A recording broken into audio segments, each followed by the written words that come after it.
Il-benefiċċju għal ġenituri li kellhom jibqgħu id-dar biex jieħdu ħsieb it-tfal waqt li l-iskejjel kienu magħluqa u l-benefiċċju għal dawk li tilfu xogħolhom b'konsegwenza diretta tal-imxija tal-coronavirus se jibqgħu jingħataw sa 3 ta' Lulju. Dan tħabbar waqt konferenza tal-aħbarijiet dwar il-benefiċċji li jingħataw minħabba l-imxija tal-coronavirus. Tħabbar ukoll li l-benefiċċju mediku għal persuni vulnerabbli u l-benefiċċju għal persuni b'diżabilità li bdew jingħataw waqt l-imxija tal-coronavirus se jitwaffqu, kif dawn il-persuni bdew jirritornaw għad-dinja tax-xogħol. Bl-aħħar pagament isir fil-jum tal-ħamis.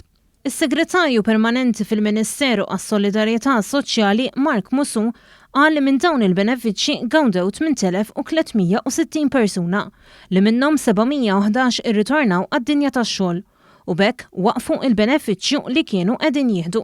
Fost dawn kien hemm 234 persuna li kienu qed jirreġistraw għax-xogħol u wafqu għax sabu xogħol. Is-somma issa qabżet 13 miljun euro u qegħdin nikkalkulaw illi sa dakinhar li jitwaqfu l-aħħar żewġ benefiċċji sal-bidu ta' Lulju sa jkunu tħallsu 17.5 miljun euro f'benefiċċji. Il-Ministru għas-Solidarjetà Soċjali Michael Falzon għal l-Gvern mill-ewwel daħal għal din l-isfida b'wiċċu minn quddiem sabiex ikun ta' spalla għal dawk li l-virus laqathom direttament fil-but tagħhom.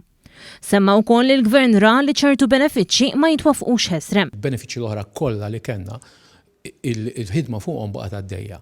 U kena daw bżida u għamu għall-okkazjoni kienet xi ħaġa li nexxilhom wafqu fi ftit jiem u wkoll mhux biss għamilna dak li hu normali biex ngħidlek u għamilna l-estraordinarju imma saħansitra daħħalna benefiċċji ġodda. Il-Ministru Falzon qal li fil-budget multimiljonarju ta' nhar it-tnejn li ġej, il-Gvern ser ikompli jżomm l-aspett soċjali fuq quddiem-net tal-għajluniet li dan il-Gvern dejjem ta'.